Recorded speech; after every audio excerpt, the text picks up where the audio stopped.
When it was better than any full field.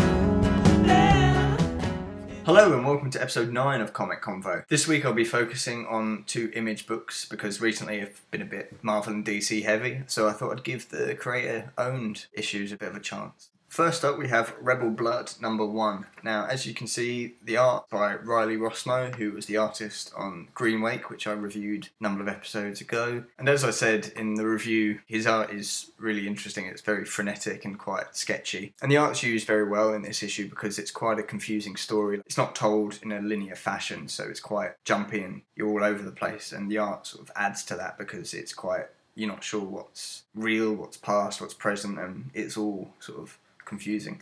But at the same time, it's a very interesting story because the basic premise of this book is that it's a zombie story, but it's more complicated than that because they're not just normal human zombies, that it seems to be affecting animals. They seem to be morphing and changing from animals and humans, and you're not entirely sure what or who they are. So that adds an extra added threat level and element to the tale. The art portrays this is similar to Green Wake in a way because it's quite grotesque things that you get to see, like mutated dogs at the very start, just there, slightly strange looking creatures. And as a bit of a spoiler, the last page has got some grotesque looking rats feeding on a dead body, and they're pretty grim. They've got like eyes growing on their backs, lots of body parts and decomposing things, and it's a not very nice scene, but it's in keeping with the whole tone of the book. But at the heart of this story, it's a character piece. You've got this guy Chuck the fireman, something to do with his family, his wife and child, and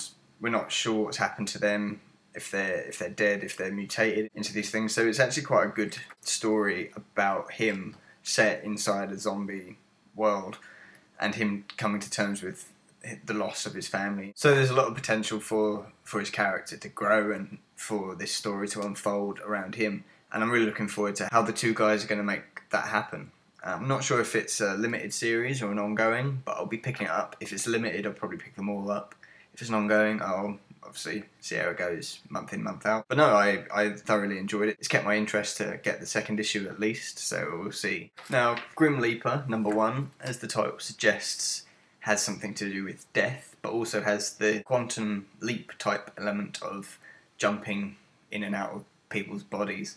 So we start off with this character who we see going to a funeral. As it turns out, spoiler, it's his funeral. He's been to several of these. When he dies, he seems to be transported into another person, but it's short-lived, as almost immediately he's killed off again and the process continues. So as I said, he's been in 13 or so different bodies. He doesn't know why, so there's obviously an ongoing story here as to why. This is the first time we see him die. It's quite gruesome.